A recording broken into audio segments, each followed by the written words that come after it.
This is What Started Your Fire, where we explore the stories and insights, tactics, and best practices of first responders and emergency support personnel. Get inspired, get informed, get involved. Let's roll. Welcome back to What Started Your Fire. My name is Chad Dar. We are here with Oscar Iglesias, and we are going to talk about what started your fire, Oscar. Oscar, you are with Ultra Bright Lightz. If you would share with us, tell us a little bit about how you got started. Thank you, Chad, for having me. Well, I started back in 2017 in my volunteer department. The way I started was my brother. He's been there for like 8 years already, and he was the one who actually brought me in, taught me a few things, and I was never really the type to play video games till 2 in the morning, 2, 3 in the morning. I just try to find a way to spend my time more. So I decided to join, and I was always attracted to helping people. It's one of my hobbies. I love doing it. And what better way than helping my community out, fight some fires, doing stuff that other people, can do, So for people who aren't familiar, walk us through kind of like a typical, maybe there isn't a typical day, and that might be something that really attracted you to this. But what does a normal day for you look like? A normal day in the fire service, it's nothing really normal. Everything is just a surprise. Some days you have it really, really slow. Other days it's hectic, and you just don't know what to expect. And that's what I love about it. It's always something new. It's always something you don't know what to expect. When you get on scene, every house is different. Every car is different. It's all different. There's a saying that you don't stop learning in the fire service. It's because it's all different, So coming into the fire service, did you develop a number of mentors that were really there to kind of show you the way? And then maybe after you talk about for new people coming in, like what advice would you give them that you've been able to pick up over the years? I did develop a lot of mentors, and I'm really grateful for having them.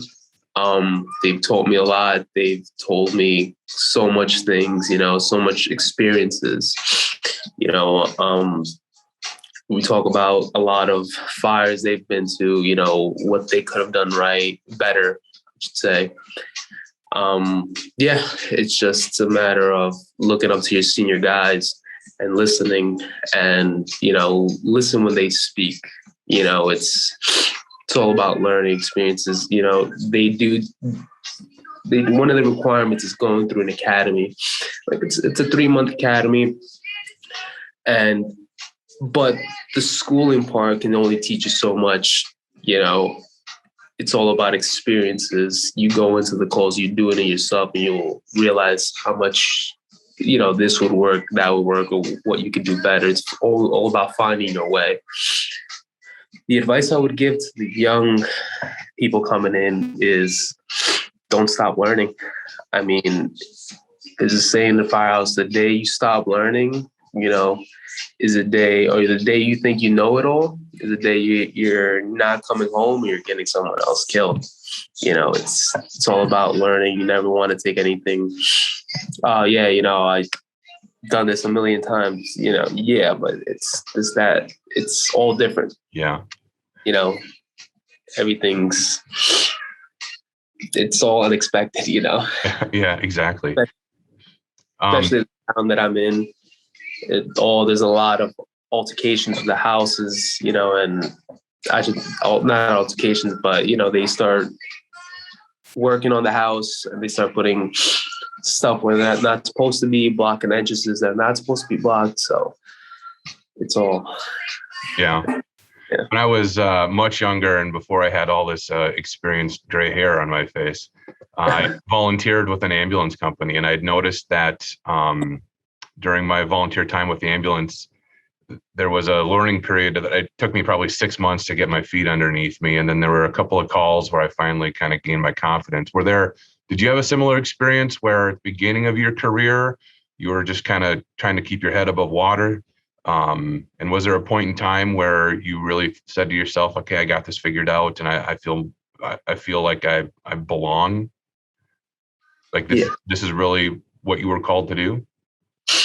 Yeah, I mean, honestly, within the first year, I could even say the first month, I just fell in love with it. And I still have the same love for it now after 4 or 5 years of being there. It's just something I love to do. I get like a great feeling. I wouldn't say a great feeling, but I just get this adrenaline pump where you just run into places where other people tend to run away from. And it's something that I love, it's such a passion of mine. It's such a stress reliever too. It's like, and I have actually gone I've actually gone a step further. I kind of wanted to make it as a career for myself.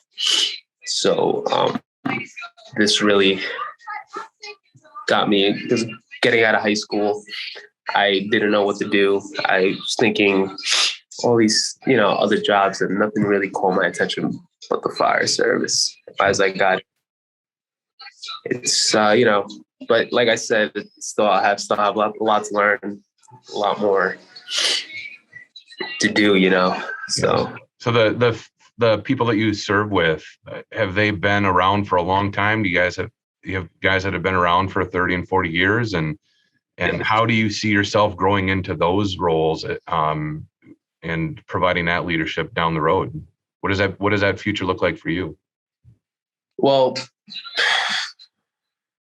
the future, I see the people with 30, 40 years, the chiefs that have been there for a long time. It's stressful. I can't say it isn't. It's stressful because you're in charge of, the whole department, it's not just one rig of, 5, 6 guys. You're in charge of a massive, you're calling the shots, basically. That's a big weight on your shoulders. So, I mean, I would like to do that one day. Hopefully, I'll be able to have the skills and the ability to do that. But as of right now, I kind of just want to, they call it a backstep fireman, where you have one assignment and you get your assignment done, learn all those assignments, quite a few of them. And hopefully one day once I master every assignment, I'll think about getting into a step further. But I do want to lead my own department someday. I do want to be the guy calling the shots, and passing down knowledge and all the knowledge that I've learned during the years, and I will be learning. Sure. And but it is a stressful job, especially if you're the one calling the shots. Yeah. Tell me one thing when you first started that turned out to be great, but you had no clue that was a part of the fire service. So like new people coming in, something that they might recognize or that they might see that was a big surprise to you that you didn't know about prior to joining. Was something that really stuck out that was a great thing that you didn't know would be a part of what you do every day? I guess something that I didn't know coming in would be, I guess, the brotherhood we all have. I didn't expect it to be that close of a family. I was just thought it would be like a normal job. All right, we go to this call and then we all go home. That's it. No, it's such a bond that we all grow together, and it's more than family. It's gotten to the point where we all hang out. We all, we all mess around with each other. We grow a bond as we know what we're doing. We know the risks we take, and we try to be a bigger bond. It's hard to explain, but it's such a great brotherhood that we have. And I did not expect that. I thought it was going to be like a normal, all right, let's go to this call to drill and then we'll all go home. But it's, it's an amount of people that just, obviously you're going to have that one friend or two, but it's just like my whole company, and left departments, we just create a bond for each other, Yeah. It's got where it gets to the point where you hop on the rig and you're going to let's say a structure fire, report a structure fire.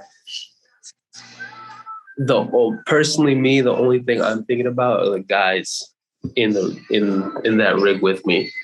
I'm not thinking about my family at home. I'm not really thinking about my girlfriend. I'm not thinking about anything else but the guys in me. And I don't want to see the day where I just have to bring that fire truck home myself. I leave with the 6 guys and coming back with 6 guys. No, it's just one of those bonds, Yeah. You talked earlier, I'm sorry, you had talked a little bit earlier about kind of the nature of what you do, right? Is you're running into the danger when everybody else is running away from it, right? Talk a little bit about the bond or the comfort that you get knowing that the guys in your truck are right behind you, and that does that help give you the confidence to know that that's something that lessens the fear of going into a burning structure or into a dangerous situation? It sure does. Just knowing that you have a good group of guys and you're going in, you look before you go in. I have a tendency to look to my guys, and then knowing that we're all gonna be okay. We're gonna do the best we can. Search anything. Search everything and anything. Take out anybody that's gonna need help. We're there for one reason, and it's to preserve any life that's in the building and try to save as much as the property. But mostly life. That's our number one goal. Try not missing anything. But yeah, it's just it feels good. It feels good, especially if you are the boss of the rig, and you look to your guys, we're gonna do this together, and get through. It actually feels really comforting, Yeah. It's all trust, especially, trust in the guys. That's why, it's really important to hang out with them too. You understand you can be tired from a long day of work, whatever, but it's always important to get to know them, hang out with them. You just build the trust, build that bond that, as I said, that way it feels a lot more comforting. Feels a lot more safer somehow. Feels a lot more. Absolutely. Yeah. We talked a little bit before about advice for new people who want to join the fire service. So I can think of a lot of like 10 and 12-year-old kids who would be watching you and say, I want to be like Oscar when I grow up. Are there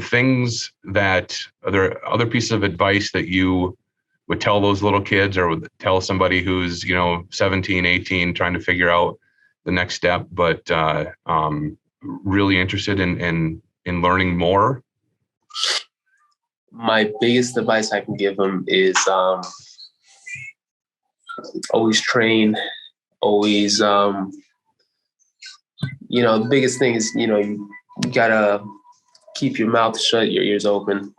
Basically, that's what the fire service is all about.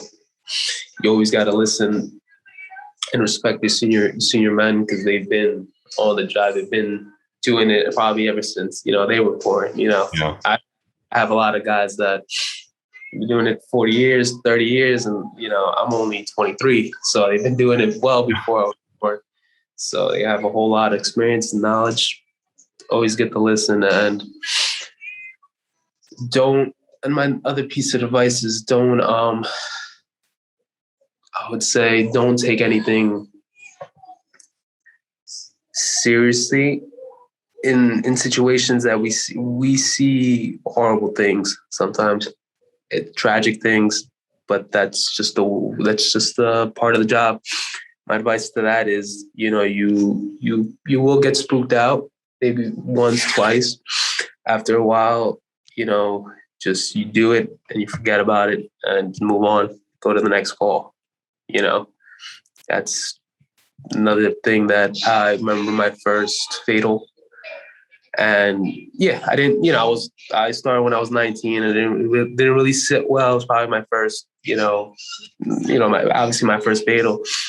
But after the years, you start seeing a few more things, and it's just part of the job. It's something you have to accept. So, Yeah.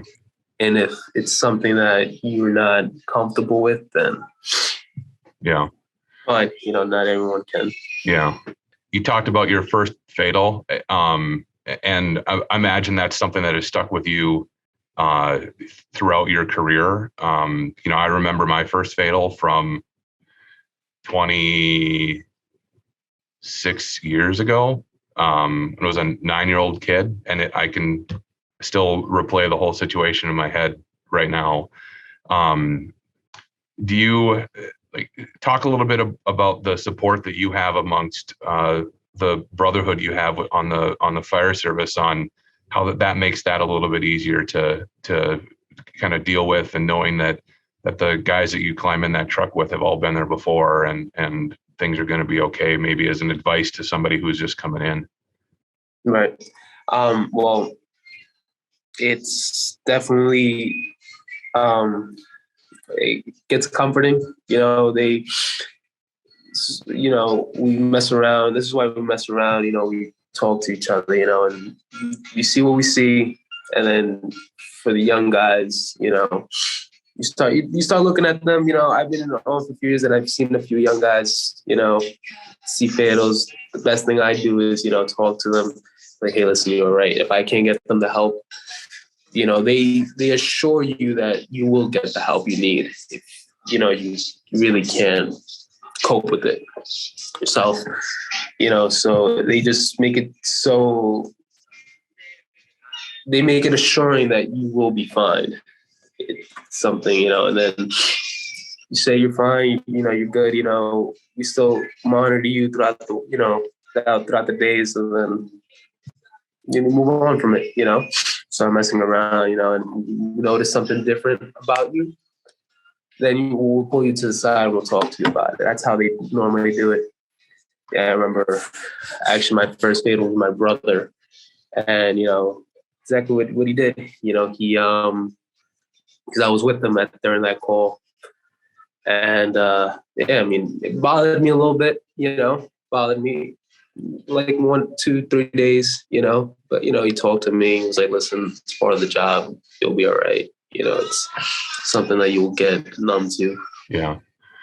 You talked about your brother. There are a lot of other guys and maybe women that you serve with as well that are, second or third generation in the fire service. Is a lot of people that you work with, or anybody that has, parents and grandparents that grew up doing the same thing? Well, there's a family of mine. There's like a 4th generation coming in this year, actually. So really? Yeah, they've been there for a minute. No kidding. For quite a while. Yeah. It's really nice to see that, where the whole family just love what they do and they pass it on. It's really nice thing. And hopefully one day I can do that too. Yeah. Oscar, as we wrap up here, I want to say thank you for your time. I want to certainly say be safe out there. The guys like me who can continue to drive to work and not have to worry about a lot of things, rely on guys like you to help us out when we get into rough situations. So thank you for your service. Thanks for everything you do for keeping everybody safe, and be safe yourself. Thank you so much for having me, Chad. Thanks for joining us, and a special thanks to our subscribers. Consider becoming one today. What Started Your Fire is a production of Ultra Bright Lightz, who invites you to visit us at ultrabrightlightz.com and explore our emergency lights and lighting technologies. Ultra Bright Lightz, spelled with a Z.com.